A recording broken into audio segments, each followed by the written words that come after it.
The much anticipated visit is finally here.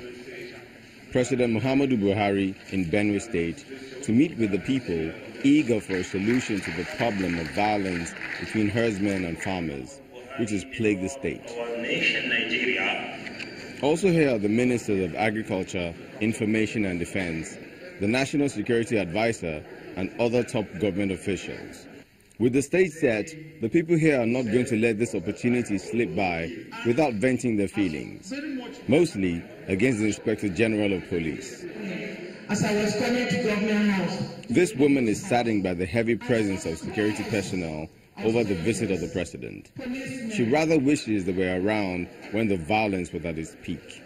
If these people as they are today were in Kuma, in Okpoku, in Agatu, in Kwande, in Nebo, in Katsina, and in other places, with the genocide have taken place, they wouldn't have taken. But alas, I'm not sure whether those that the IG said he brought them came with proper instructions and to take care of the business that they were sent to take care. I know how swiftly you acted. For this ex-general, his grievance is over the swift action taken by the president in Zamfara State, where violence was reported. And like other speakers, he too had a word about the police chief.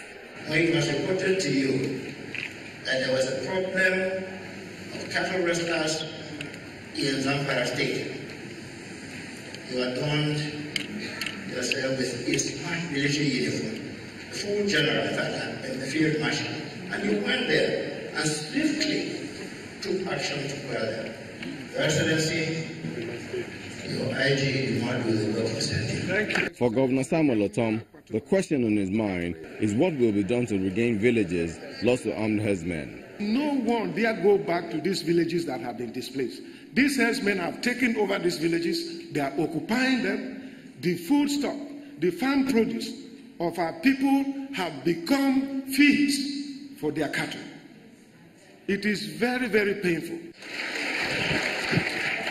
The president takes the podium and responds to all the queries. For him, it will not make him a good leader if he intentionally looks the other way in the face of the violence. There is no way I could deliberately overlook what is happening security-wise here and anywhere in Nigeria. So please try to convince your constituencies that through the processes of law enforcement agents, the police, the SSS, and the military, I'm doing my best. President Buhari also touches on the subject of the Inspector General's absence in Benue, which he says is a violation of the order he gave. I didn't know he didn't even spend a day he went to Nasarawa. It's only now I'm knowing that. But I know I dispatched him here. But I took the two senators I mentioned into confidence and explained to them. As the president departs, the hope of the people is that all the promises made here will be translated into actions that will bring peace to their land.